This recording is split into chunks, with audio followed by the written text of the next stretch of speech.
Hey there, so I've wanted to do this video for some time now, and the reason is because I believe it will give anyone who watches any of my videos a full idea of where I came from and the history of start of my life to where I am today. And I believe it helps to get that perspective of people so you have a better understanding of the full picture. It just helps to know sort of the historical data. So basically I grew up back on the East Coast. I grew up just north of New Paltz, New York, an exit off of the thruway between New Paltz and Kingston, New York, in a little town called Port Ewan. And of Italian descent on my father's side, Sicilian, and my mother's side is a real mixture of Dutch, Irish, believe it or not, some Cherokee. So there was a real mixture there between my two parents. I grew up in a really great environment. My father was part of a family that owned a well-respected restaurant in the town that we grew up in. By the time it expanded to its full size, it could handle a wedding up to about 600 people. Down below the hill of the restaurant, between the restaurant and our house, which was about 2 miles back in the woods, there was an old style motel, all single rooms, single level, with a pool and a par 3 chipping golf course. Then my uncle lived sort of in the back corner of the land that they owned. I had a cousin that lived right below the hill of where I lived, and then in the far back, the furthest house back in the private property was our house. So we were sort of secluded in the sense from like having next door neighbors and going out and hey, meeting your friend out there. It was a little bit of a chore to have friends over, or a little bit chore to go to friends' houses and play. But we grew up in a super cool environment. I got to learn how to drive really young because the road we had was private. I got to basically learn how to use some heavy machinery, front unloaders and things. So it was very, very cool. No regrets on any of that. The reason that I bring all of this up is because the whole restaurant piece of this is what got me into music, what gave me the business sense that I have today, and just seeing all the hard work that my father and my mother put in. And so my father would work these incredibly long hours all during the day. He was pretty much the main chef at the restaurant. And then he would come home after the dinner rush was done. He would lay down, take maybe a 30-minute nap, wake up, take a shower, get dressed in a suit, and he'd be back up at the restaurant, being sort of the front of house person to meet and greet people and buy people drinks at the bar. It was very old school.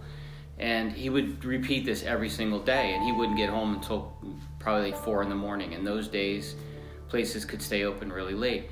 My mother was responsible to basically raise us. And when one of your parents or both your parents are entrepreneurs, they will miss out on some social things. My father didn't see very many of my Little League games. My mother really had to take the brunt of bringing us to school events and picking us up. So it was really hard for her, and she came from an extremely poor family.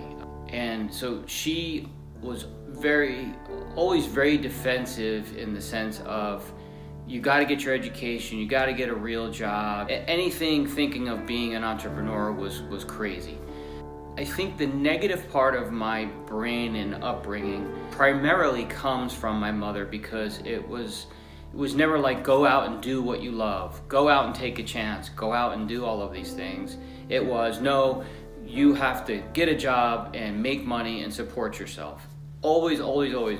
Well into my 30s, she was still very scared when she'd get a phone call from me and I'd say, hey, guess what? I got an opportunity to go and do this. And it was outside of the realm of a regular job or whatever.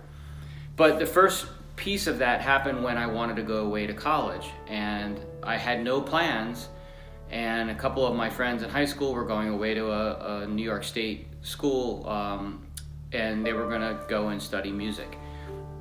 And at the time, I didn't have a very good band teacher, so he never even thought about helping me, and he was constantly moving me from playing, in the percussion area of the band. Then I had to play sax because they didn't have enough sax players. My father played sax, so he felt it was a natural progression for me.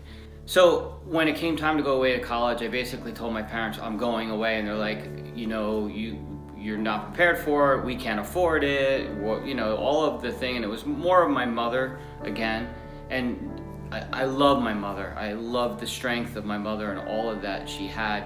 But I see now that I'm older, the negativity came from her just being so protective and so worried about where I would land financially. I think she suffered, as a young, having an alcoholic father and her mother raising the kids completely on her own. She was very protective of all that. And so I finally said, no, I'm going. And the problem with college for me was because I didn't prepare as a percussionist, and I didn't have a snare solo and marimba solo and timpani and all of those things, and a drum set solo. I couldn't go and audition as a percussion major, which was what I ultimately would have wanted to do. So the only other thing that I had going for me was I could actually sing. I had all through elementary and junior high and high school, I was in the choirs and in different theatrical plays and things. So I literally took a bus all the way out to Fredonia, New York, which is out by Buffalo. It's right along the shores of Lake Erie. It was the most gruesome bus ride ever. And I went all the way out there, and I had prepared a couple of pieces to sing. And believe it or not, that got me into music school. Then here we are, I'm in college. I'm sort of struggling with some of the academic parts of music. I didn't write music. I found theory, just not fun. We had oral and written theory, dropped a needle on some symphonic piece, and you had to name the composer and the year, and so it was really kind of tough. College, I worked the entire time I was in college. I was in a work-study program. I would go to dorms at 8 in the morning, and my job was to empty out the garbage and take it out. And there's people drunk, and I might even been hungover myself, and it was awful. And I finally was able to work myself up bartending at the bar on campus. Believe it or not, we had a bar on campus.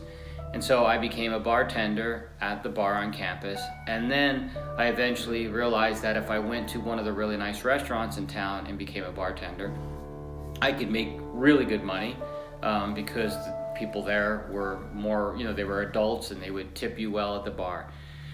So I progressed through college. I become a vocal major, classically trained for the first 2.5 years. I finally found a program that New York State would allow you to do, and it was called Special Studies Program. So if you could write out the design of a major, put it down on paper where it made sense, they would look at it, and if they would approve it, felt that it was a possible degree that encompassed similar things and it made sense, they would approve it, and you could get a degree in that. So I have a degree in Bachelor of Science in Special Studies, and my degree ended up being sound recording, radio, TV, music. So those were the 3 core areas of it. When I was in college, I would audition for the student-run jazz ensemble. Because I wasn't a great reader, it took me a couple of years. I was in the B band. The A band is the band that you ultimately wanted to be in.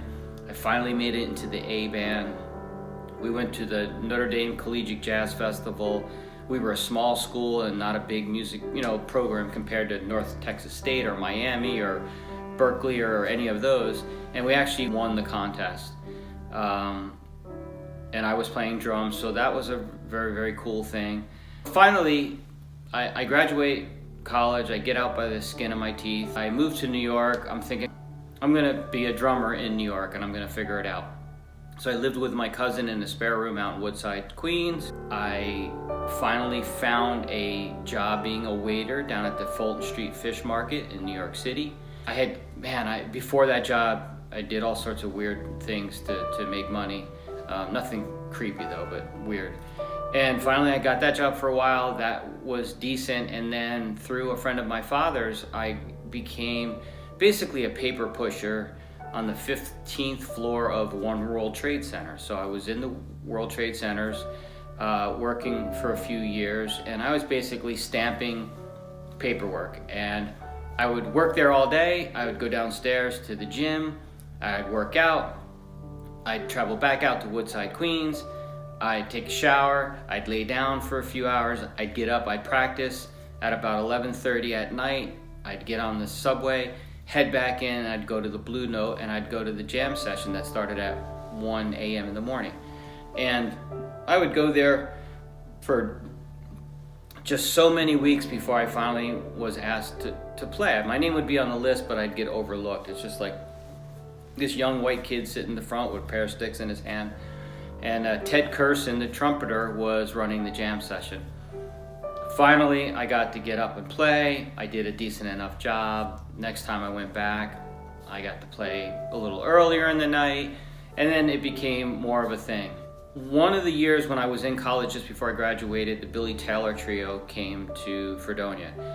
And Keith Copeland was this amazing drummer, amazing human being, took me under his wing and wanted me to go to the 6-week summer program at Eastman School of Music.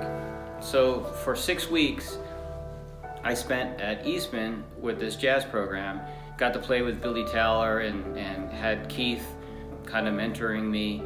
And then when I moved to New York after college, Keith and I stayed in touch. He introduced me around town to different people. Nothing ever big came for me in New York. I never got any really big breaks.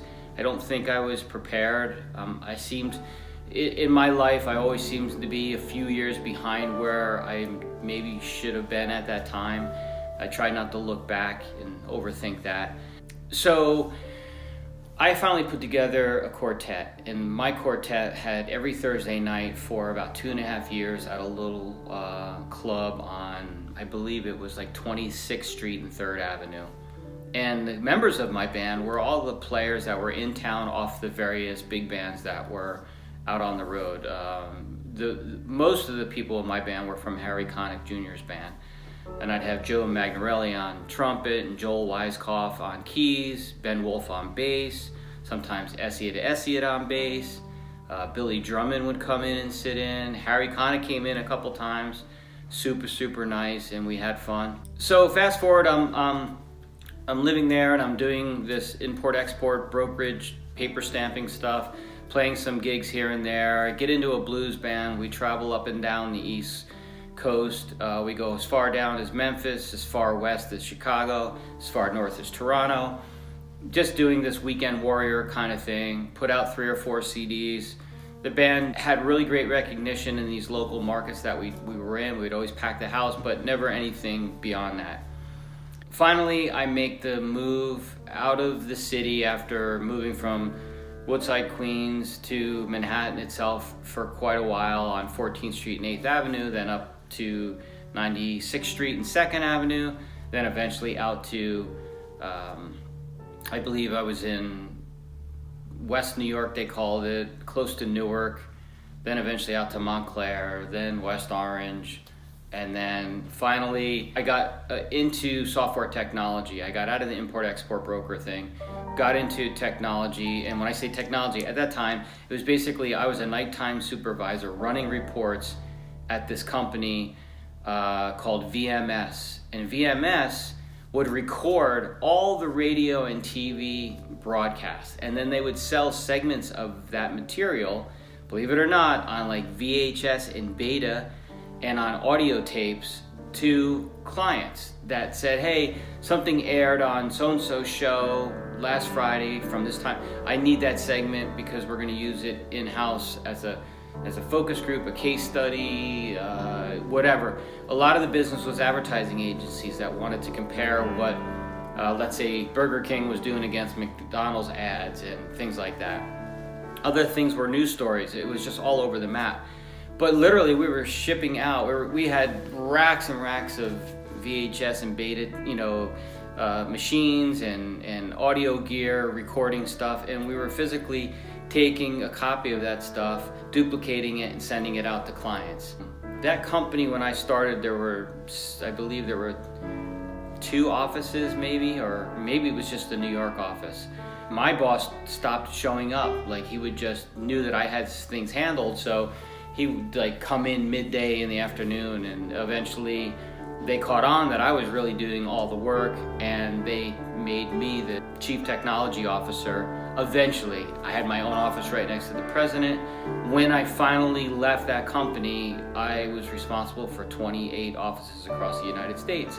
And these were, some of these terms you might not even know, but these were all Unix-based machines. They weren't, we just started getting into the PC world. The Mac thing wasn't really happening yet for companies the way it is today.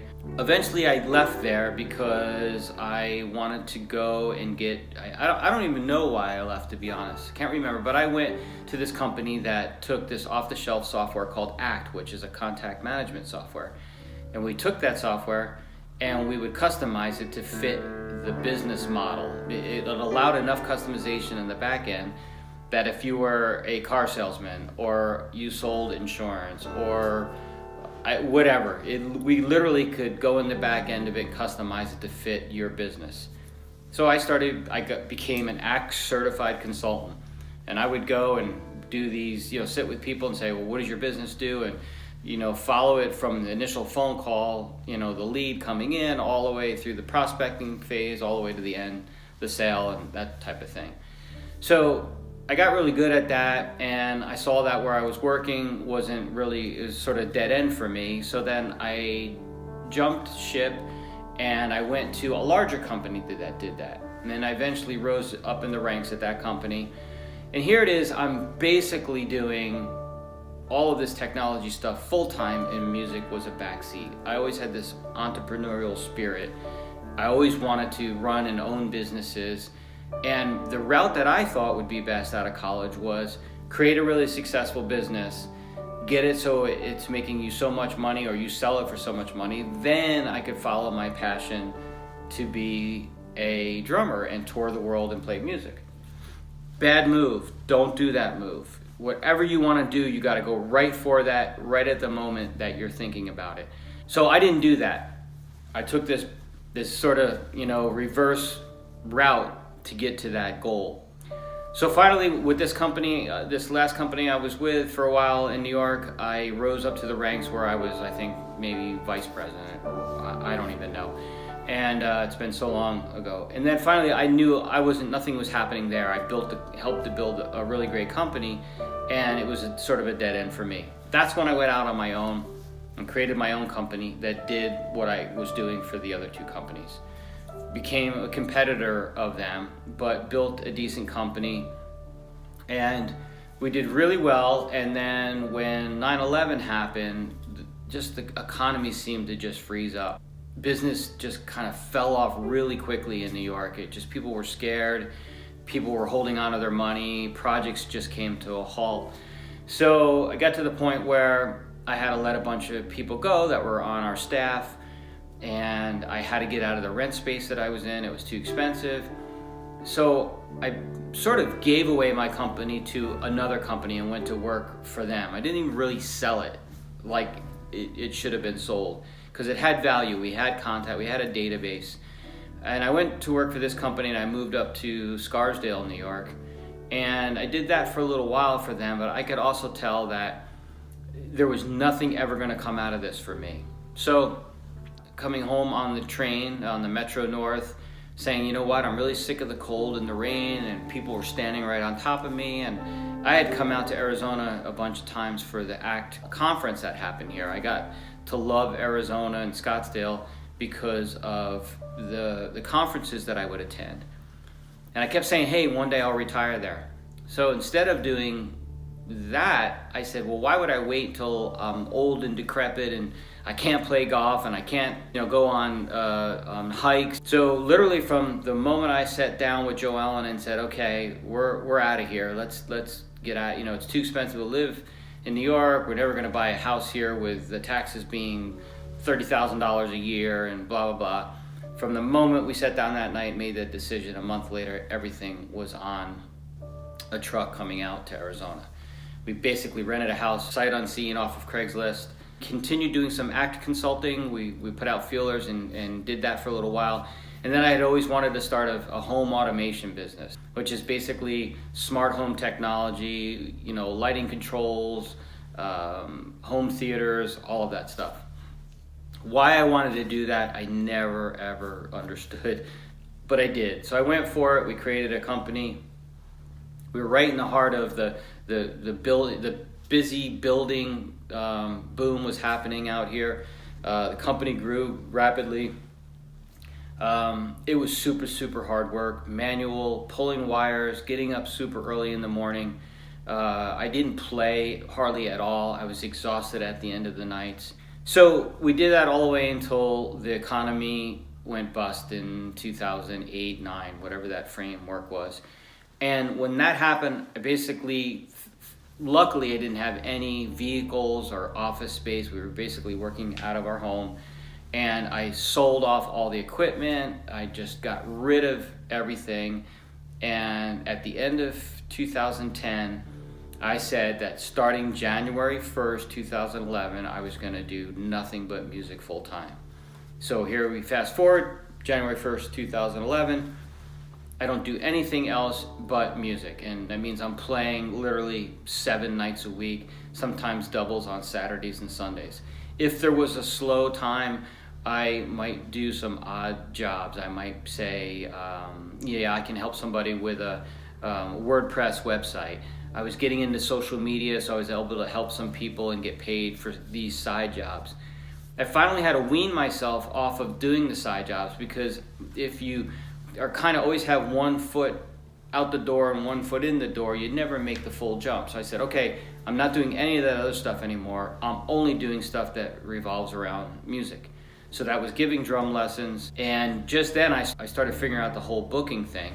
And the way the booking thing came about was we did an audition with a very early band that I put together at a resort. And we went in on a Sunday and they said they would feed us for free and we could play, 2 songs or 20 songs, whatever we wanted to do.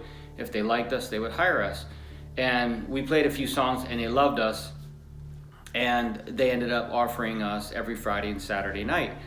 So we were doing that for a while, and the way on stage has morphed into what it is today is that when they asked me if, we would get offers from other venues and resorts and to go play there. When we couldn't perform at this initial resort that wanted us every Friday and Saturday, we went, instead of me just handing a number over to management and saying, hey, just call my buddy, he's got a great band, you'll love it, sounds just like ours. I instead said to management, I will book the band, I will schedule them, I will invoice you, you can pay me, I will take care of making sure they know the volume of the room, the type of music that needs to be played, all of the details that made a success in that particular resort.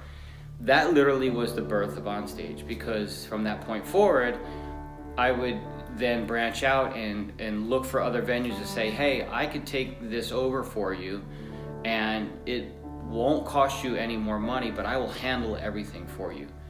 And now we fast forward to 2018, and Onstage has approximately 12 resorts that we handle all their nightly entertainment. We're working with a few major catering companies in town.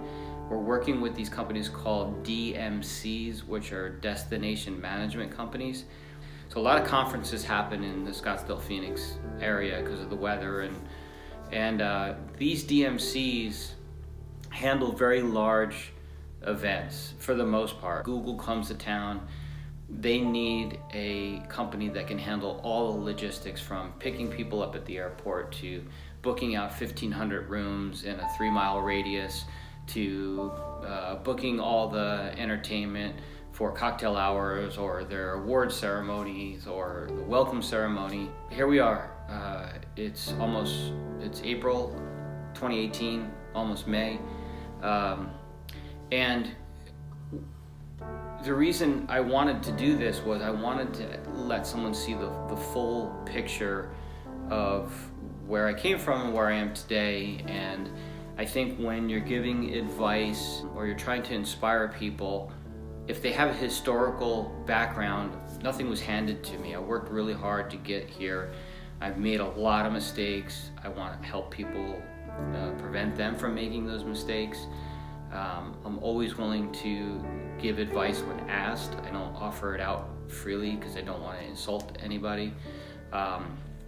But today, beyond doing the resort bookings, we're expanding our markets. We now are doing artist management and booking for a few bands. We had put the feeler out, and then immediately in 1 week we got a couple of bands that signed on. So we're doing artist representation and management and booking. We're going to keep expanding that side of it. We're also going to expand our reach outside of the country as we grow this. There's a lot of little projects that are happening. This now gives you the basis for who Joe Costello is and how I got to where I am. And hopefully every video you see from this point forward make a lot more sense to you and give you the real background to see how you can base all of what you watch and hear me say, so that it might put it in a better perspective for you. So I know this was a long video, but it's hard to, put so many years into a compressed little video, and I hope this helps. I appreciate you watching it, and I look forward to helping you out in any way that I can with all the videos that are about to come. This is really the launch pad for all of this. I've put it off too long. I'm going to really dedicate a lot of time to subject matters and getting these videos out there. All right, love you guys. Peace out. It sure takes a start.